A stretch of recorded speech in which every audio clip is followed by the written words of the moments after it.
am at Akash Institute, one of the top coaching centers in Sri Vijayapuram. For NEET JEE competitive exams, then this place is a game changer. Here, faculty have taught thousands of NEET and JEE toppers. 36 plus years of legacy in producing top rankers. और हम यही expert coaching ले आए हैं आपके Shri Vijayapuram. Last year, their students cracked JEE, NEET and Olympiad top rank. If you are aiming for IIT, AIMS or top engineering or medical colleges, Akash Sri Vijayapuram is your launch pad. Admissions open for this year 25-26.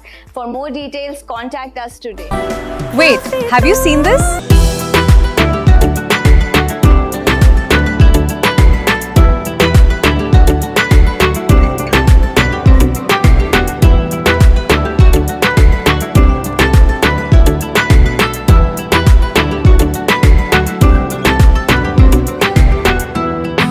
Every outfit on sale.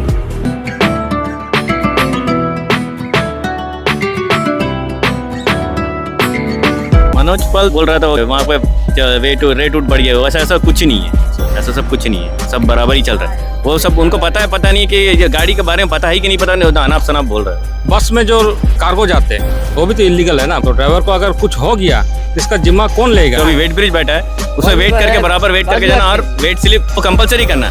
अभी आधा गाड़ी को करते, आधा गाड़ी को नहीं करते। STS भी माल लेके जाते हैं।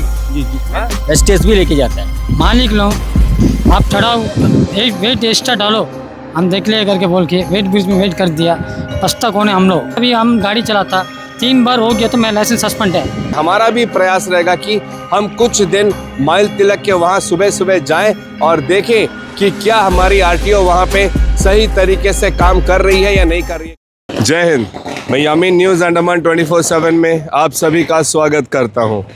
पिछले कई दिनों से हम देख रहे हैं कि सोशल मीडिया में एक मुद्दा बार बार उठकर आ रहा है और वो है माइल तिलक में जो वेट मशीन है उसको लेकर कई लोग जो है अपनी अपनी प्रतिक्रियाएं दे रहे हैं। वहाँ पे बहुत सारे लोग सोशल मीडिया में बहुत सारा अनाप शनाप बात भी बोल रहे हैं, लेकिन आप उन बातों पे बिल्कुल भी मत जाएं, बिल्कुल, क्योंकि मैं ये कहना चाहता हूँ कि कुछ कानून नियम बनाए जाते हैं लोगों की सुरक्षा के लिए, और जो नियम कानून है कि कहाँ पर कैसा संचालन होना चाहिए उसे कानून के तहत ही होना चाहिए, लेकिन जो उसका उल्लंघन करता है उनके ऊपर में फ़ाइन भी लगना चाहिए।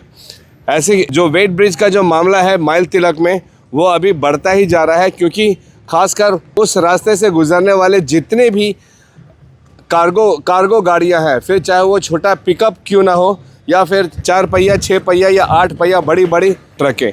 अब हम आते हैं असली मुद्दे पर, असली पॉइंट पर। हमारे साथ यहाँ पे बहुत सारे भाई हैं जो ऐसे ही कार्गो गाड़ियों में काम करते हैं और उनका कहना है कि वहाँ पर जो वेट मशीन रखा गया है माइल तिलक में वो जो है सही तरीके से संचालित नहीं होता है। अब सही तरीके से संचालित नहीं होने का मतलब ये है कि हमारा RTO जिम्मेदार है जो वहाँ पे सुनिश्चित करे कि प्रत्येक गाड़ी जो उस रास्ते से गुज़रता है, खासकर नॉर्थ एंड मिडिल अंडमान के लिए कार्गो गुड्स लेकर, क्या वे सही तरीके से कायदे से जो नियम बनाए गए हैं उसी के अनुसार चलते हैं या फिर अपनी मनमानी तरीके से। यानी कि अगर एक पिकअप में कितना वज़न परमिशन दिया गया है, क्या वे उससे ज़्यादा लेके जाते हैं या उन वज़न को कंट्रोल करके लेके जाते हैं। वह ठीक वैसे ही 6 चक्का 8 चक्का गाड़ियों के लिए भी वो नियम लागू होते हैं, मगर क्या वे सही तरीके से अपना माल इसमें लोगों का कहना है कि RTO जो है रैंडमली कभी कभी वहाँ पे आके चेक करता है और जो उसके हाथ में चढ़ता है उनके ऊपर में फ़ाइन लगता है, जो बच जाते हैं वो बच जाते हैं। तो कई सारे हमारे साथ ट्रक ड्राइवर्स हैं, ट्रकों के ओनर्स हैं, एंड उनका इन सब तरीक़ों को लेकर आपत्ति है। चलिए विस्तार से उन्हीं से हम जानते हैं उन्हें क्या कहना है। जी सर, क्या नाम है आपका? अनूप कुमार देवनाथ। अनूप जी, आपकी गाड़ी है? हमारी गाड़ी नहीं है। आप ड्राइवर हूँ। तो क्या मुद्दा क्या है बताइए। मुद्दा है बोलने से ये जो सामान जाते हैं ओवरलोड जाते हैं, कोई लिमिटेड लोड लेके जाते हैं, तो इनकेस अगर रास्ते में कुछ हो गया, ओवरलोड जाने से गाड़ी तो नुकसान होता है, बिल्कुल ड्राइवर का भी नुकसान होता है। तो ड्राइवर को अगर कुछ हो गया तो इसका जिम्मा कौन लेगा? कोई लेता नहीं। फिर लास्ट में ड्राइवर क्या करता है, अपना ही तो कैसे भी गुजारा चलाता है।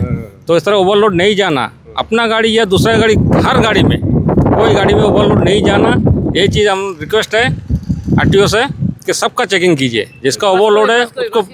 और जो बस में जो कार्गो जाते हैं वो भी तो इलीगल है ना, बस तो पैसेंजर के लिए है, पैसेंजर का साथ में थोड़ा मोड़ा कार्गो रहते हैं, अपना जो लेके जाना 2 kg 1 kg आलू प्याज अगड़म बगड़म जो है बस्ता भर के नहीं लेके बस्ता भर के लेके जाने का तो ये रूल नहीं है, तो बस में भी तो लेके जाते हैं। बिल्कुल बिल्कुल। देखिए भाई साहब का कहना है कि कार्गो गाड़ियां की सुविधा दी क्यों गई है। अगर बसों में माल को लेके जाया जाएगा तो फिर कार्गो गाड़ियां देने का कोई मतलब नहीं रहता। इनका कहना है कि उस रूट से जितनी भी बसें पार होती है, आती जाती है नॉर्थ एंड मिडिल के लिए या वहाँ से आती है, तो ये सुनिश्चित करना चाहिए वहाँ पे आरटीओ को या जो भी वहाँ पे चेकिंग में रहते हैं कि बसों में जो है माल लोड नहीं करने देना चाहिए। जी बताइए। बराबर वेट करना चाहिए। हम लोग जो अभी वेट ब्रिज बैठा है उसमें वेट करके बराबर वेट करके जाना, और वेट स्लिप कंपलसरी करना कहाँ गेट में देके जाना। हम लोग जिरगट कन्वे फॉर्म के साथ वेट स्लिप दिखा के जाना, वो कंपलसरी करना। अभी आधा गाड़ी को करते, आधा गाड़ी को नहीं करते, तो उसमें हम लोग सब फंस जाता है। अभी आधा को करते आधे को नहीं करते, उसमें आप कैसे फंसते हो? आप लोग अभी मतलब हम लोग जब जाता वो टाइम आरटीओ खड़े रहता, वो लोग जाने टाइम आरटीओ नहीं रहता है, तो हम लोग फाइन मारता। हम भी बांधते 26,000 रुपये। सारा वही मुद्दा है। कंपलसरी वहाँ चेक पोस्ट में वेट ब्रिज का जो स्लिप नहीं रहेगा तो वहाँ से नहीं छोड़ना चाहिए, जिरगट चेक पोस्ट छोड़ना चाहिए। हाँ, ये आप लोग चाहते हो ऐसा नियम बने? वही चाह रहे हैं कि ये सबके लिए एक बराबर वही मुद्दा है, सेम वही वेट ब्रिज का ही प्रॉब्लम। मतलब माल पहले कम जा रहा था, मतलब ज़्यादा जा रहा था, अभी कम जाने से सबको सेफ्टी है। कम नहीं, मतलब जितना परमिशन दिया गया है उतना जाना। लिमिटेड बराबर जाने से बस है, वही हम सबके लिए सेफ है। जो प्राइवेट और बस है, जितना सारा बस है, प्राइवेट बसेस जितने भी है उनको चेकिंग करना है कितना कार्गो उनमें जाता है। एसटीएस भी माल लेके जाता है। जी एसटीएस भी लेके जाता है, अच्छा, कंपलसरी। और एक मुद्दा है आपसे गुजारिश है, हाँ मालिक लोग अपना गाड़ी है, हाँ उन लोग ड्राइवर नहीं है, कोई अपना खुद चलाता है, हाँ। उन लोग रेट कैसे भी चलाएगा। जिसका ड्राइवर रख के गाड़ी चलाता है, तेल डाल के गाड़ी चलाता है, गाड़ी मेंटेनेंस करता, उसको रेट बराबर नहीं मिलता। देखिए हम लोग एक ड्राइवर है, हाँ, बोलने से अभी कितना लिमिट में दिया, गाड़ी का क्या वेट है वो वेट में देने से ड्राइवर का सेफ है, ड्राइवर का सेफ है, गाड़ी का भी सेफ है, सही कि नहीं है? वही एक बात है। उसी तरह सारा गाड़ी का वेट स्लिप रहना कंपलसरी काम है, 0 टन में रहना सर। उसका बाद छोड़ने बोलिए कार्गो गाड़ी का, कोई भी कमर्शियल कार्गो गाड़ी का 2 टन होने दीजिए, 15 टन होने दीजिए, जो हिसाब है उसका दिया ना, टेनेज दिया ना सर। हाँ, उनका बराबर जाने से बस। मनोज पल बोल रहा था, वो क्या बोलते हैं वहाँ पे रेट उठ बढ़ गया, वैसा ऐसा कुछ नहीं है, ऐसा सब कुछ नहीं है, सब बराबर ही चल रहा है। वो सब उनको पता है, पता नहीं कि ये गाड़ी के बारे में पता है कि नहीं पता नहीं, अनाप शनाप बोल रहे हो। मालिक लोग आप चढ़ाओ, वेट एक्स्ट्रा डालो, हम देख ले करके बोल के वेट ब्रिज में वेट कर दिया। पछता कौन है? हम लोग ड्राइवर है, तब हम लोग लाइसेंस नहीं लेता, लेके 2 दिन 4 दिन जंगल में नहीं भाई, जब आपके गाड़ी में ओवरवेट होता है तो फाइन कौन, आप भरोगे या मालिक भरेगा? मालिक लोग 6 महीने से मालूम है वेट ब्रिज का क्या रेट है, फाइन बांधता एक्स्ट्रा, सब हर मालिक लोग मालूम है, तब भी एक्स्ट्रा डालो करके कोई नहीं करना। लेकिन क्या लाइसेंस सीज होता कितना सर, ड्राइवर का होता ना सर, किसका सीज होता वो देखिए, 3 बार मेन बात वही है। सस्पेंड कर देता सर। अभी हम गाड़ी चलाता 3 बार हो गया तो मेरा लाइसेंस सस्पेंड है। हाँ, अभी मालिक लोगों को तो कुछ नहीं है, मेरा 2 बच्चे हैं, वो हम देखना है। अभी लाइसेंस सस्पेंड हो गया तो हम क्या पातू उतू तो नहीं चला सकता, मेरा ज़िंदगी गाड़ी चलाने का है। फिर अच्छा ये बताइए कि वेट ब्रिज में जाने से पहले आपके गाड़ी में कितना वजन डालना है, वो वेट आप लोग पहले कहाँ करते हो? आरसी बुक में है सर, आरसी बुक में है वेट। आरसी बुक में ये दिया गया है कि कौन से गाड़ी का कितना कैपेसिटी है। सबसे पहले तो उसमें रहेगा कि जो गाड़ी का जो रॉ वेट है, कितना है वो दिया जाएगा। बाद में जब माल डालने के बाद में ग्रॉस वेट कितना आता है वो तो वहाँ पे पता चलता है ना। लेकिन वहाँ जाने से पहले यहाँ पे कहीं आप पहले उसको वजन करते हो? नहीं, कहीं नहीं करते। तो फिर कैसे पता चलेगा कि आपने ओवरलोड किया है कि नहीं किया है? इनका बोरा में तो मालूम हो जाता है, तो इतना बस्ता चढ़ाने से इतना वेट है करके। तो खाली सीमेंट का नहीं, आलू प्याज का कैसे हिसाब लगा? वही सेम है जैसे 50 किलो 60 किलो का बैग रहता है वैसे वो तो इतना 20 बस्ता चढ़ाने से 50 बस्ता चढ़ाने से यही जितना वेट आता है उसमें मालूम हो जाता है। आधा 1 किलो ऊपर नीचे होने से तो कोई परेशान नहीं करता ना।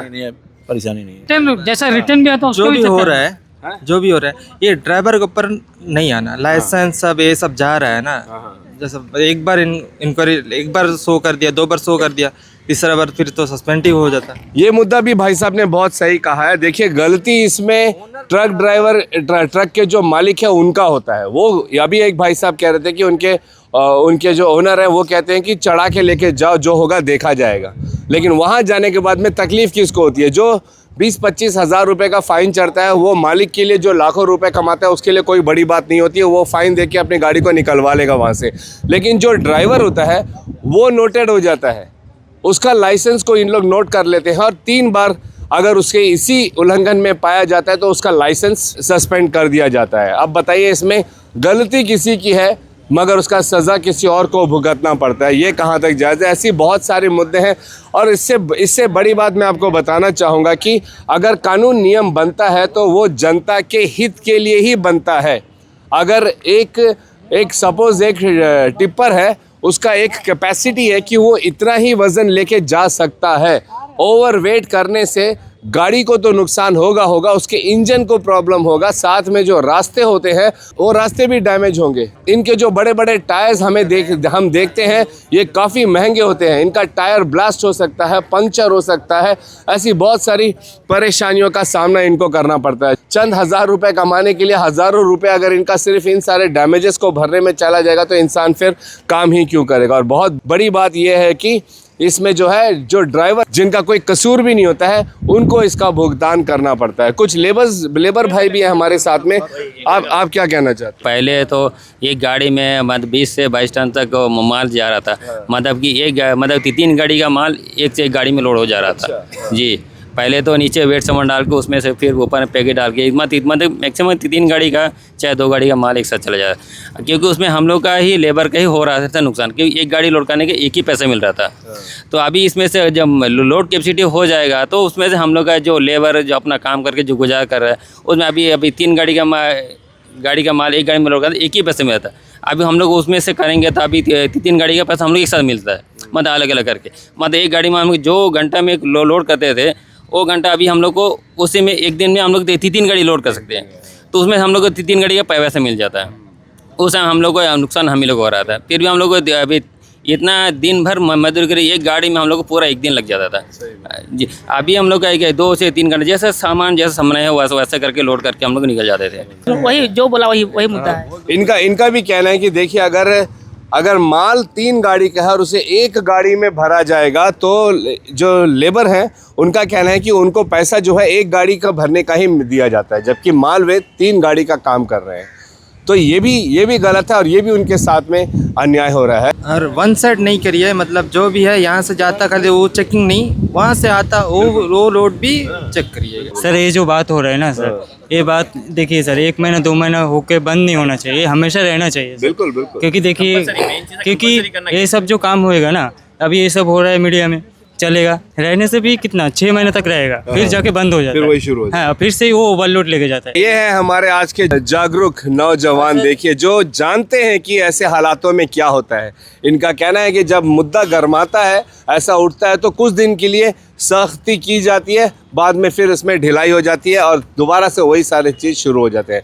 इनका कहना है मजदूर हैं, ड्राइवर हैं, क्लीनर हैं, मगर इतना ज्ञान इन लोगों के अंदर भी है कि हमारा सिस्टम किस तरीके से काम करता है, और वे अभी से इसमें आवाज़ उठा रहे हैं और कह रहे हैं कि ये सुनिश्चित किया जाए, क्योंकि ये नियम है तो इस नियम को जो है पूरी सख्ती के साथ में लागू करना चाहिए कि ये 1-2 महीने दिखावे के लिए नहीं होना चाहिए, बल्कि हमेशा जो माइल तिलक है वहाँ पर हमारे आरटीओ के कुछ स्टाफ्स को डिप्लॉय किया जाए और ये सुनिश्चित करें कि वहाँ से कोई भी गाड़ी न जाते वक्त न आते वक्त जो है ओवरवेट लेकर आए, जिससे लोग सुरक्षित रहेंगे, उनकी गाड़ियाँ सुरक्षित रहेगी और नियम कानून का पालन भी होगा। धन्यवाद करेंगे यहाँ पे तमाम हमारे द्वीपवासियों का जो इस मुद्दे को इन्होंने गंभीरता से लिया है और वे खुद चाहते हैं कि जो नियम कानून बनाया गया है उसके तहत काम होना चाहिए, जिससे हमारे लेबर भाइयों को भी फ़ायदा होगा, गाड़ी को नुकसान नहीं होगा, इनके जो ओनर्स है उनको नुकसान नहीं होगा और साथ ही कानून नियम भी अपने सही तरीके से चलेगा। वे चाहते हैं कि आरटीओ विभाग के तरफ से परमानेंटली माइल तिलक का जो वेट मशीन है वहाँ पर डिप्लॉय किया जाए, ताकि जितनी गाड़ियाँ वहाँ से पार होती है, आती हैं, जाती हैं, उन सब को बाकायदा 5 मिनट रुक के चेक किया जाए। जो ओवरवेट जा रहे हैं, चाहे फिर वो टिप्पर हो या एलपी गाड़ी हो या छोटा वाला कार्गो पिकअप हो, हर किसी का वेट जो है दिया गया है कि किस गाड़ी में कितना वेट जा सकता है, उनका अपना गाड़ी के वज़न के बाद में और वे जो है ये सुनिश्चित करें आरटीओ कि कोई भी जो है ओवरवेट नहीं लेके जाना चाहिए। सोशल मीडिया में बहुत सारे लोग बहुत सारी अनाप शनाप बातें कर रहे हैं, मगर हमारे यहाँ जितने भाई हैं उनका कहना है कि जो कानून नियम है बस उसके तहत किया जाए, और ये तभी मुमकिन होगा जब आरटीओ से वहाँ पर परमानेंटली 2-4 स्टाफ को रखेंगे और प्रत्येक गाड़ी को उसमें जो है वज़न करा के ही आगे छोड़ेंगे, वरना इस तरीके का भ्रष्टाचारी चलता रहेगा। और इन लोगों की ये भी चिंता है कि अगर ये ओवरवेट होता है, इससे गाड़ी को तो नुकसान होगा, गाड़ी जो है दुर्घटनाग्रस्त भी हो सकती है, जिससे जान व माल को काफ़ी भारी नुकसान हो सकता है। क्या हमारा आरटीओ विभाग, हमारी प्रशासन उस दिन का इंतज़ार कर रही है जब कोई ऐसी बड़ी घटना हो ओवरवेट के वजह से, तब जाके ये नियम कानून को सख्त किया जाएगा? ये लोग अभी से चिंतित है कि आए दिन इनको जो है परेशान किया जाता है। वहाँ पे कुछ गाड़ियों को अपने मनमर्जी तरीके से छोड़ देते हैं, कुछ गाड़ियों को ज़बरदस्ती हर बार पकड़ते हैं। ये भेदभाव क्यों किया जा रहा है वहाँ पे? इस तरीके से कतई भी ना हो। जो नियम कानून है वो प्रत्येक गाड़ियों के ऊपर में लागू किया जाना चाहिए, यही उनकी डिमांड है। हमारा एक प्रयास रहेगा कि हम आरटीओ विभाग के आला अधिकारी से मिलें और इस विषय में और भी विस्तार से जानें कि क्या नियम है, क्या कानून है, क्या वे लोग ऐसा कोई रास्ता निकालेंगे जिससे जितनी भी गाड़ियां यहाँ से माइल तिलक होकर जिरकटांग से कॉन्वे की तरफ जाती है उनको चेक किया जाएगा या नहीं किया जाएगा, या इसका क्या तरीका है, ये हम आरटीओ के आला अधिकारी से जानने का प्रयास करेंगे और आप लोगों के सामने इसकी अपडेट भी ज़रूर देंगे। लेकिन इतना ज़रूर कहेंगे, जैसे ये लोग भी कह रहे हैं कि सोशल मीडिया में लोग अनाप शनाप बिना कुछ जाने, फैक्ट्स को, डॉक्यूमेंटेड प्रूफ को जाने कुछ भी बोलते हैं, उनकी बातों पर कतई भी भरोसा ना करें। अभी आरटीओ के चेक करने के बाद ही पता चलता है कि हम लोग को इस तरह कानून है करके, इस तरह वेट वजन का पहले तो ऐसा पता भी नहीं था हम लोग को। अपने मर्जी से लेके जाते हैं। अभी लेके जाने से अभी हम लोग भी सेफ है, सब सेफ है। सर बस में जो कार्गो जाता है वो भी चेक करना। लोगों का ये भी कहना है कि जितने भी बसेस हैं, जो पब्लिक ट्रांसपोर्ट बसेस हैं, चाहे फिर वो प्राइवेट हो या एसटीएस की हो, वे लोग भी पब्लिक के साथ साथ बहुत सारा सामान लाद कर लेके जाते हैं, उनको एकदम रोकना चाहिए। हमारा भी प्रयास रहेगा कि हम कुछ दिन माइल तिलक के वहाँ सुबह सुबह जाएं और देखें कि क्या हमारी आरटीओ वहाँ पे सही तरीके से काम कर रही है या नहीं कर रही है। क्या वाकई में जैसे ये लोग कह रहे हैं कि पब्लिक ट्रांसपोर्ट बसेस जो होती है उसमें भी गुड्स चढ़ाया जाता है, क्या ये परमिसिबल है या नहीं है, इसकी भी हम पहले तह तक जाएंगे, इसकी जानकारी निकालेंगे और आप लोगों के समक्ष इसका अपडेट रखने का ज़रूर प्रयास करेंगे। फिलहाल कैमरा पर्सन असलम के साथ मैं यामीन, न्यूज़ अंडमान 24/7। जय हिंद।